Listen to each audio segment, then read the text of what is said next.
other stuff so we can open a window. Our cat is fascinated by mortite and carries it everywhere. Oh, you know that, yes. And we got They'll pick it out. They pick it out and carry it, and you step on it. Ugh, gick. It's terrible. We had to close the bedroom off because we had mortite around the windows, the carriage-story windows behind us. It's a fairly new house. Doesn't matter. Air comes in. Yeah. And the cat would get up there and pull it out, and you'd see it playing. You get up there? Oh, easy. But it isn't very high. Oh. No, okay. All right. I mean, you know cats. We had a mouse incident last night, and running around while we were trying to watch television. Did she catch it? She caught it, then Judy finally caught it. Of course, they never kill them, you know, that's the thing. So Judy finally got it in a jar and took it outside, so it was still... Down the toilet, you know. Well, that's what she normally does, and I really think it was just, she If showed it to me. Hurt, That's okay. Yeah. Now down the...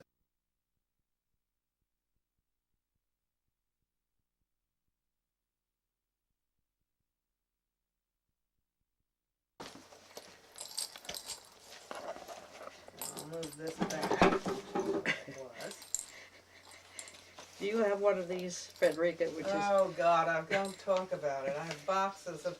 I have a whole thing down in the basement. No, this is the upstairs box, so you don't have to go down to the basement. Oh, you're very One sensible. of everything. One of everything. Very good. That's what I should have. I love this stone here sitting on a paper napkin so it doesn't scratch anything. It's such a beautiful stone.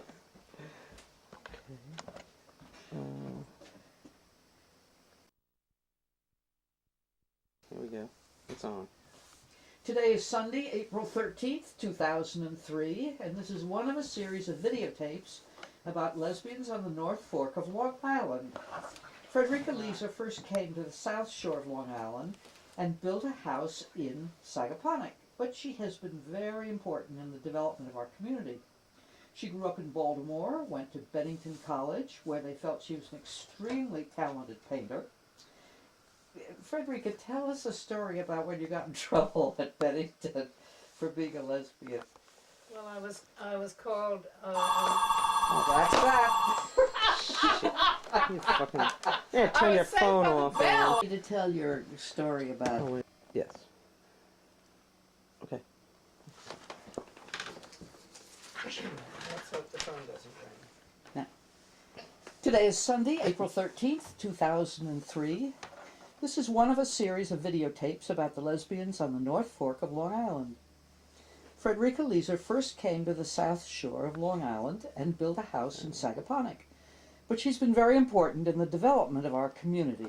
She grew up in Baltimore, went to Bennington College, where they felt she was an extremely talented painter. And I'm going to ask her to tell a story about when she was at Bennington. Well, I got called on the carpet by the second in command of the college, a woman who had been in the Women's Army Corps, and we knew perfectly well that she was gay. And she said that my relationship with one of the students was considered unwholesome, and what she wanted to do, obviously, was scare the hell out of me. In fact, she pushed a Kleenex box close to me, which infuriated me. And I had just read André Gide's Corridon, and I was really outraged. I was also frightened, I suppose, but it's that feeling in youth that you can control things. And I said, "Are you going to tell my parents?" And she said, "No, we don't do that." So once I heard that, I knew in a sense that I was probably okay, but it was an unpleasant experience. And after that, I decided what I would do would be to get on the Judicial Committee at Bennington. Bennington had a combination. It was really mostly student run. I became chairman of my house. I got on into the Judicial Committee, and I thought, well, I'm safe, reasonably safe now. But it was a very unpleasant thing, and particularly so because it was perfectly obvious that she had had herself some lesbian experiences. But that ended that phase. I graduated from Bennington, and there was no more problem. In fact, I then lived with a woman whom I was accused of having an unnatural relationship in New York. When we were doing the show Taking Liberties, we used your story about wanting to find out where women were and following a woman. Do you remember that? Yes, I certainly do. Well, it was during the era of probably not, I mean, the Provincetown Landing was a very nice bar, but there were some really awful bars and so forth, but I didn't know about the Provincetown Landing when I first got to New York, so yes, I followed people. And I can remember that's how I found the Bagatelle. And it was in the era when working class lesbians would go to, there was a place that you got 2 pairs of pants with your suit, you know. And that's exactly what, that was the woman that I followed. And I found the Bagatelle, and then after that I found, you know, there were some really nice places. And the Provincetown Landing was nice. Did you get to Fire Island? Yes. Well, that really was the first place that you heard that there were women, and of course it was Cherry Grove. And I knew a number of people, some of whom had houses in Cherry Grove, and I visited them. And God, I can't remember everybody's name, unfortunately, but God, it's the Guinness family, yes. Which Guinness was it? At any rate, there were a whole slew of older, I mean, certainly older in my respect, you know, as far as I was concerned, older, rather sophisticated lesbians there. And it was fun. And then ultimately, I rented a house in Fire Island Pines with friends. Yeah. How did you get to the South Shore? Well, really, Fire Island was very limited because of the fact that you really could only go there in the summer, and I wanted something that was a little bit more. Well, I wanted to have a garden. I wanted to be able to see a little bit more of the world, and so we again it was through a friend who had a house in East Hampton, and she was taking paying guests. This was Connie Mandan and God, what was her name? Scott Adams. And so that started it, and then from there I decided that the idea was to buy property. And I again brought it with Helen Leeds, who's now Molly Leeds. We bought 6 acres, I suppose it was, in Sagapana. And she took part of it. She took part of it. We divided, well actually we divided it in 3, which is a very good idea, and in fact I That's all right. You just cut. just cut it. You just cut. You just cut. So you bought 6 acres in Sagaponack?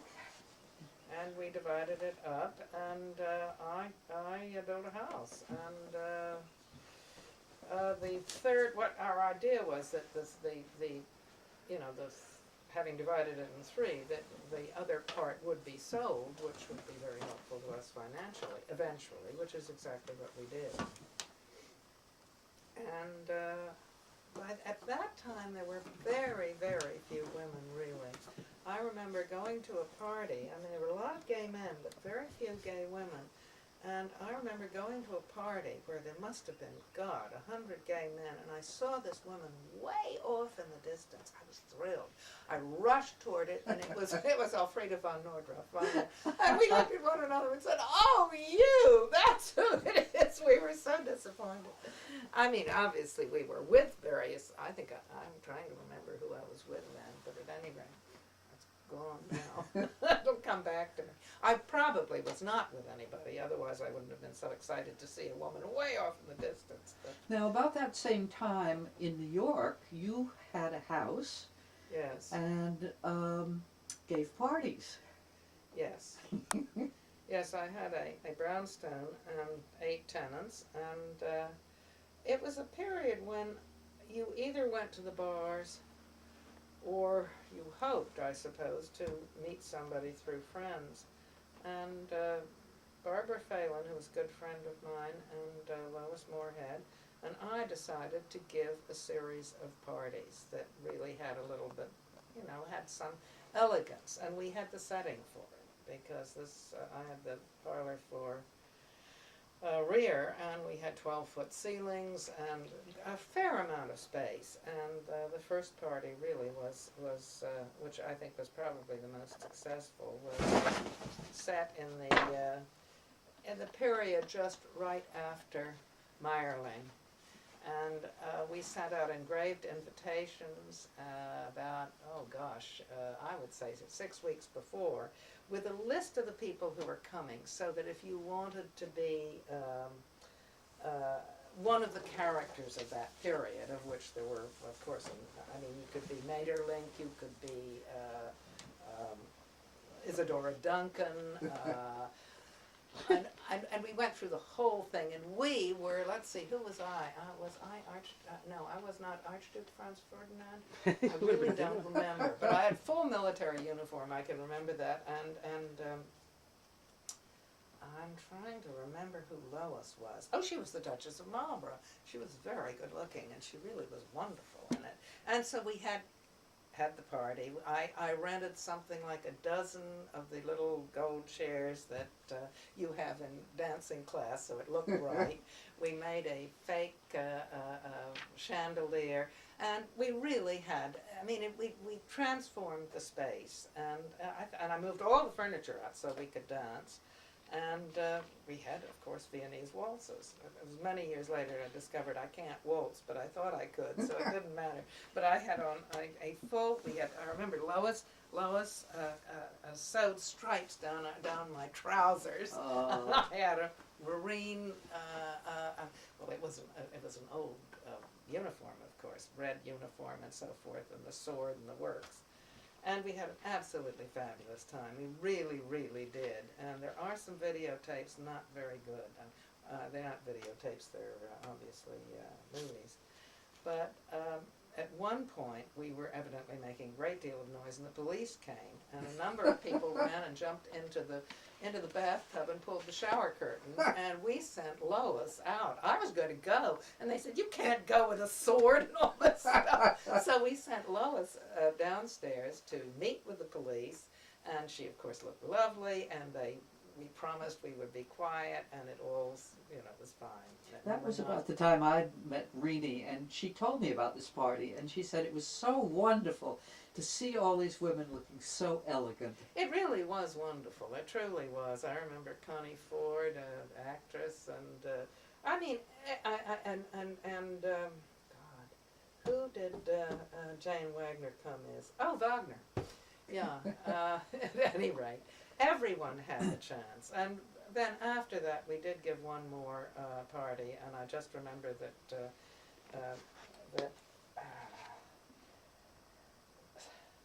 Sandra Scarpatown came as God, and it was just perfect. I did see a video of that, and that's the one where the videotaper was lurching around in it, yeah, I think and that Freddie was there. Yes, absolutely. But that was wonderful too. No, that was. But I think the first one was the best. And I thoroughly enjoyed it. And I think my feeling about it was that with the kind of prejudice that all of us faced, it was very nice to give a party that was really elegant and had some style. And I felt it was just very important. It was important for me. And I think it was important for a lot of other people, too. Iris Love was there. We had, the full panoply of I think we must have had close to 100 people. Wow. And everybody really made, a tremendous effort. The costume places, they rented costumes. And we had champagne and the whole thing. It was wonderful. Oh, that's great. Now, at the end of the 80s, Anita Bryant made a big fuss down in Florida. End of the 80s? What? Was it the end of the 80s? Well, I think it may have been the 70s. excuse me, late I'm wrong. 70s. Yeah, okay, the end of the 70s. And everybody was up in arms about it, but the person you were with at that time, Jean Millar, got enraged. Absolutely enraged. And, the homophobia was so revolting. It really, truly was. That we decided we would give a party and raise money which the money actually, if I remember it correctly, and I may not remember it correctly, a lot of this was beginning, the founding of EGO, really, the East End Gay Organization. But we gave a party out in Sagaponack, and we had, I think we got about 300 people, 300 women. Oh, at least, And I know we raised about $3,000, which was much more than, at that time, it really meant something. We had, there was a North Fork, South Fork softball game. There were people told fortunes. There was the swimming pool, the whole thing. It was in the afternoon, and it was a fabulous success. And we had a wonderful time with that also. And that really was Jean's idea.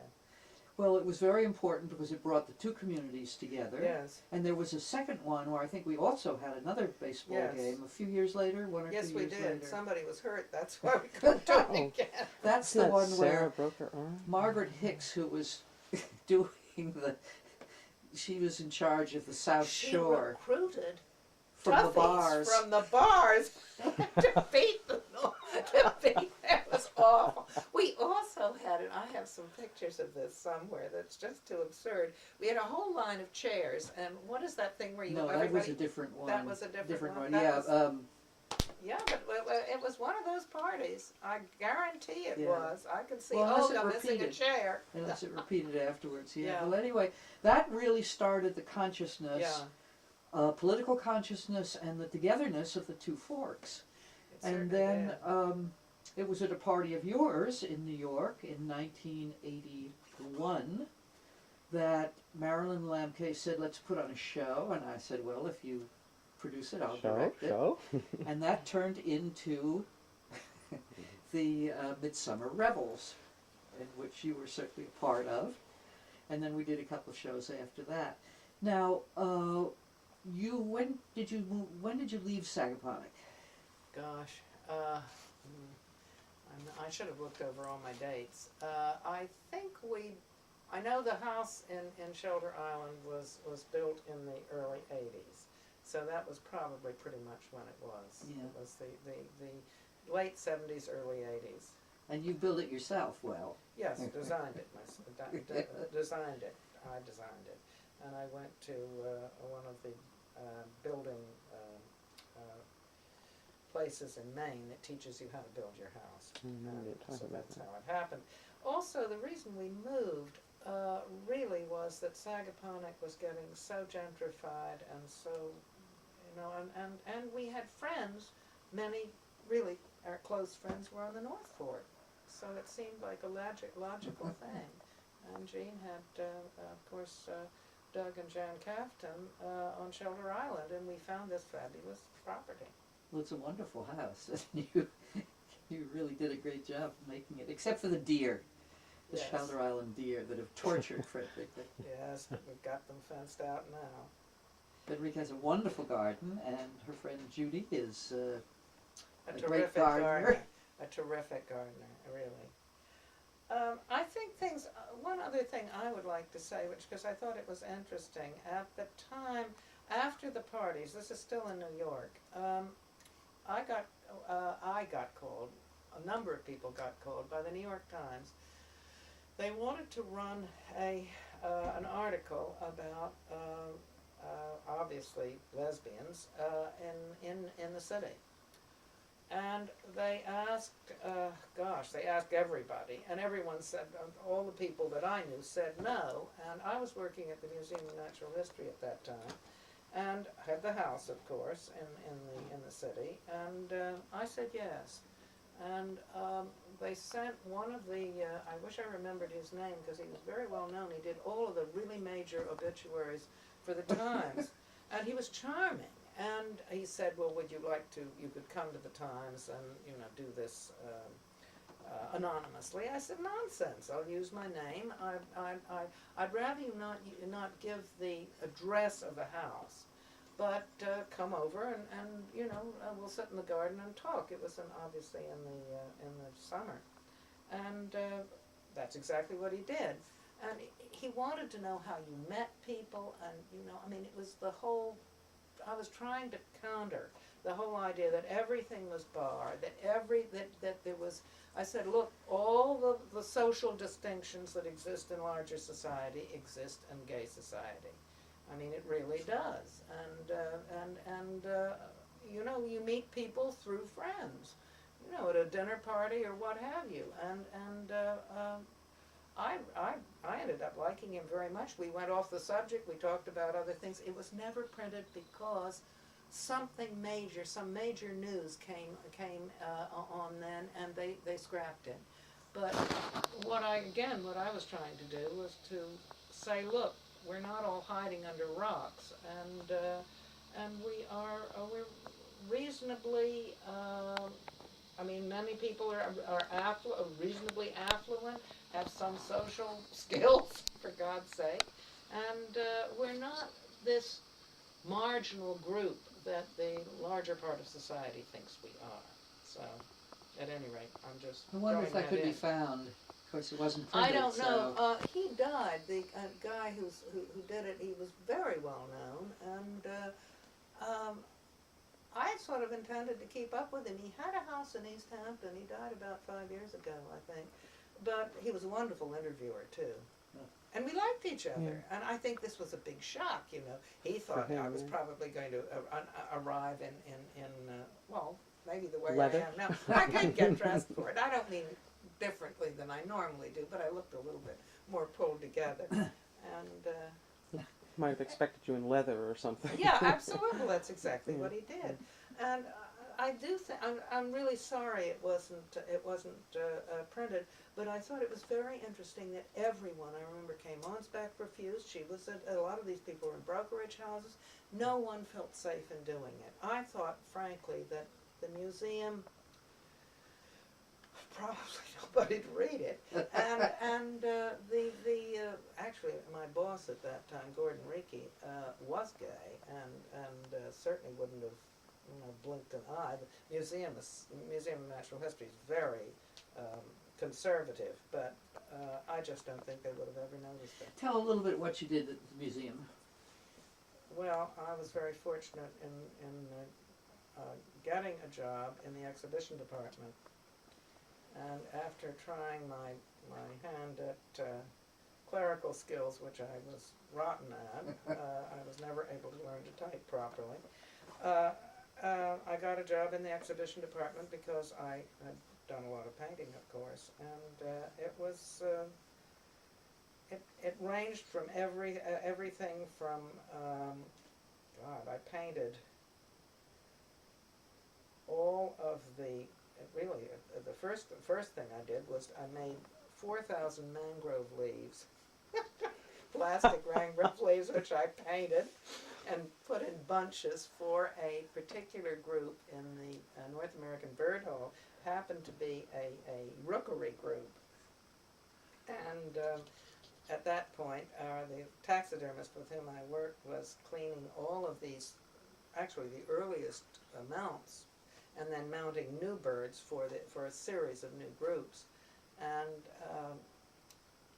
so I made the mangrove leaves, and then from there I painted revolting dead fish that were the eagle group had when salmon come upstream, they die and they rot, and this one had no eye. That was a lot of fun. I enjoyed that. At any rate, it's trompe-l'oeil painting, really, and I painted most of the fish in the trompe-l'oeil painting for the fish in the Hall of Ocean Life that we did. Many of the things that I did would say go on for 6 and 7 years. I did all the little tropical fish with a tiny airbrush, the beautiful ones. So you got each wonderful line. Oh, that's great. Everything. I painted with large sharks too, and all of the dolphins. That was 7 or 8 years' work. And then after that, I did many of the reptiles in the reptile hole, including the huge, the wonderful reticulated python. And I got to go to the zoo because I wanted to see the underside of their reticulated python. And you know, but being at the Museum of Natural History, if you wanted to go and see the penguin louse or penguins or the underside of a snake, you could do it. So I did. I got too close to it. They were frightened that they can have it. They don't. You know, they didn't have one big enough to kill me and wrap around me. It was still good size, but they have nasty bites, and I got too close. But I did get. I made him turn over. I looked at the color and the whole thing. You got your picture in the paper for doing the crocodile teeth. Oh yes, absolutely. Well, there was a lot of at that time when there was dead time in the both television and in print. They would very often come to the museum and want to see what we were doing, and I must have, I rather enjoyed it. I think my father was a newspaper man. You know, I wasn't shy, in other words. So if they wanted to interview you, you could. I didn't feel bad about doing that, but it was a very interesting job in many senses. And then I got involved in the union because we were being paid so little, but that's another story, and ended up as the president of the union. And I got to picket a few museums, which was fun. This is true. Well, you've seen a lot of changes since the early days. Yeah, I'll say. How have the last 20 years been on Shelter Island? I think very interesting because what I particularly liked about Shelter Island was that I have access to both forks. And it was very exciting to see the North Fork, which has always had a different character from the South Fork. I don't quite know what it, I think it's because it's much more compact, and really you have a great deal to do with the kind of wonderful group of people that we have Well, here. I don't think that's quite true, but we've had the limiting of the geography has meant that. Yes, it has. But now we're so big, we're split into Yeah. various towns. But I think there's definitely a cohesiveness that you don't have in the South Fork. I mean, Ego was made major differences politically on the South Fork, and of course the National Gay Task Force. All these things came out of those early protests, and I'm also going back to say that Anita Bryant protest. Out of that also came the beginnings of the National Gay Task Force. That's right. Yeah, and it was really very interesting, and the beginnings of EGO. There were a number of people involved in that, but it's now, I think EGO's just had its 25th anniversary. So you've got a sense of totally changed. I mean, and we know how. I mean, I didn't see the was it Vanity Fair or was it, I don't know. One of them, there was a whole article on lesbian chic. It became the thing to be. That's right. And you had all these huge South Fork parties that were given by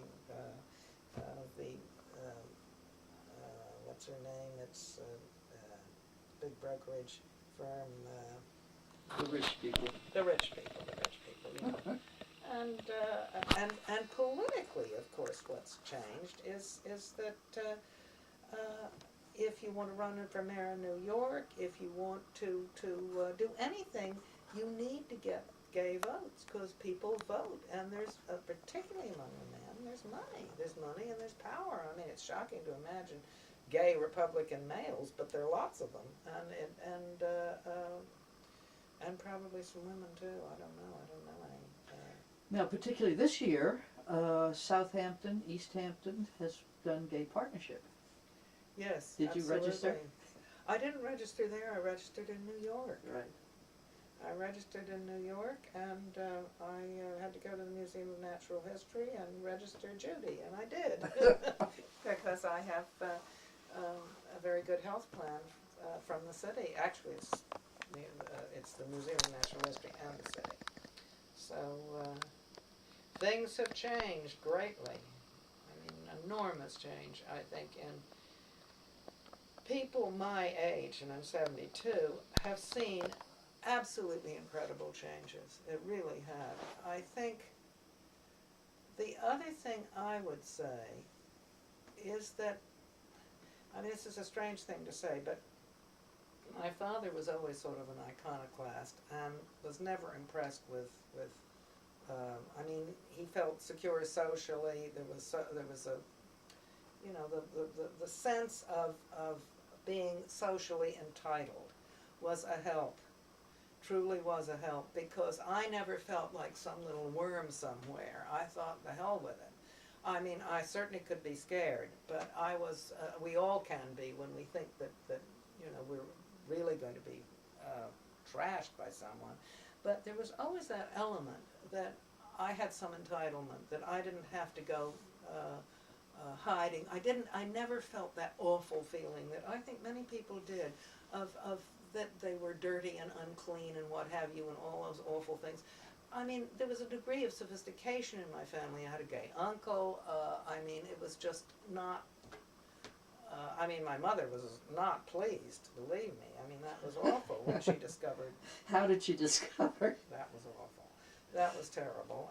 And as it always is with families, my mother knew lots of gay people. It didn't matter. When it's your own daughter, you know, you do, well, it was, I suppose I'll have to say chapter and verse. I was with the Aspire. And my mother and several of her sisters had come to New York, and God, I think we had them for lunch. It was on 12th Street, and they all left after my mother, I remember, told me to go out and get them a taxi. So wonderful, you know, I mean, that I was to go do this, which I did. I was speaking about sexual, whatever you're supposed to do. But my mother noticed that Thea's mules were under my bed, and that precipitated a terrible scene. In front of Thea? Yes, in front of Thea, in our living room, and my mother left in tears, of course, and then she called me, I suppose, well, when she got back to Baltimore, and or Maryland, I should say, and she said it was the worst thing that she had ever experienced, and so forth, and I said to her, are you really saying to me that it was worse than my father's alcoholism and suicide and all those other things? And I said, if you truly feel that way, I don't want to have any more discussion with you, and I don't want to talk to you anymore. And as far as, you know, anything else, it was also, that's always the thing of inheritance. I said, I don't give a damn. I don't want it. I don't need any of this. I'm not going to, I'm simply, I am deeply, deeply offended by what you have said. I led a decent life. I'm a responsible person, and I consider what you said to me was really terrible. So I let that stand, and of course, you know, afterwards I can remember, I'm sure if I'd taken my heart of it, I mean, it was awful. But I meant it, I really meant it. I was not going to be put in that position. I mean, I came from a marvelously dysfunctional family, and I mean, really, I was just outraged by that. And of course my mother did come around. Took a long time, and it really took close to her death before she would, I mean, it was always difficult if she came to visit, which she seldom did, if I, you know, when I was with Jean for all those years. I think she ended up I know she ended up respecting Jane, but I think a lot of it, frankly, was my mother's jealousy of anyone who was involved with me, and I mean, I think that was fairly clear. Well, that's true. You took over when your father Oh, sure. left. No, absolutely. So I think there was an element. I don't mean that my mother was lesbian. She wasn't. But I think I became the replacement, and so that's, of course, what caused. So a lot of it had to do with that, and the societal thing. One thing she said is, for God's sake, don't come out while I'm still in Maryland. Oh, because, you know, she had a social position there and all of that business, and, you know, it was all the the social register and all that junk. You It's know. like this, At any rate, enough of that. the story I'm of gone from that, thank God. when Freddie told her mother and her brother Skip had come Yeah. out, and the mother was furious and upset and said, "Well, don't tell Mrs. whatever the Oh name." no, that's what they But always Mrs. said. Mrs. Next Door, whatever her name Yeah. was, her son had murdered somebody. Oh, much better than being gay. It's absolutely absurd. Yes, I mean, I couldn't believe that my mother. In first place, how could she not have known? What did she think? That's the other thing I remember saying. I said, "What the God's earth do you think I've been doing all these years? I'm 33 years old at that point. What your suggestion that I have just been sitting here is worse. I mean, this is pathetic." But it didn't. That's not how she saw it. And I never did say to her, I know maybe I did. I think you're jealous. I think I did say it. But I think that dealing with parents is always so difficult. It really is. I don't think anyone, even today, in a very, very different social situation, I mean, that with much more acceptance, I don't think that it's easy for anyone. And there's so many lesbians and gay men, and I'm sure, you know, God help them, and the people that are who never see their families again. Any other questions? Yeah, I want to hear about the wolves. The wolves. Oh, I we love having her forgot. Why talk don't you about change what her... your angle if you're going to go someplace different, you know? If you're going to cut this later on, you're going to cut this? Just stop the camera and change. No, my father was, what can I say? He was a newspaper man originally. My great-grandfather owned one of the major papers in Baltimore. He was also the crime reporter. But the other thing is that he had was fascinated by animals, and ultimately we had a private zoo in the Adirondacks. And so I grew up with not just ponies but with we had wolves.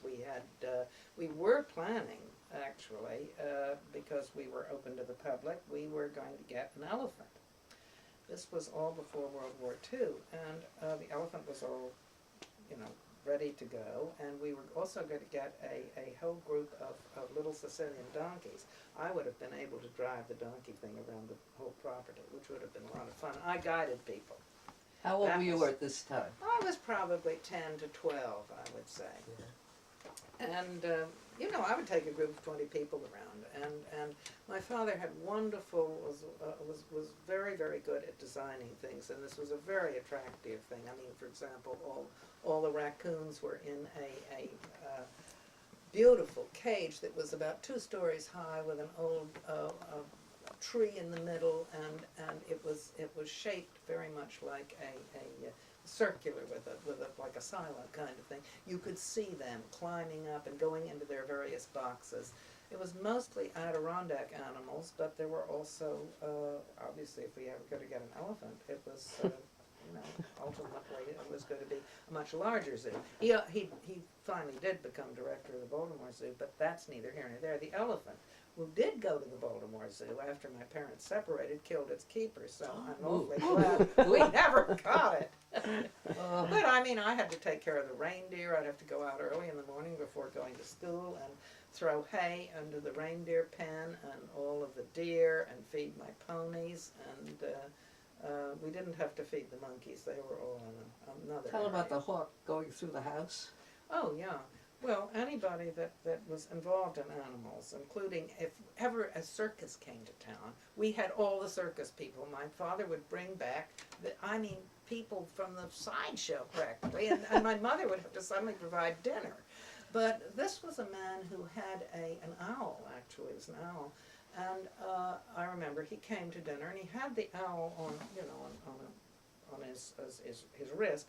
And the idea was he would throw a mouse or whatever into the air, and we had a 36-foot living room, and the owl would fly down there and grab on the wing, grab the mouse, And my mother was in the meantime in the kitchen trying to fix dinner. The owl came into the kitchen and threw up a large hairball, which included the remains of the mouse. Yuck.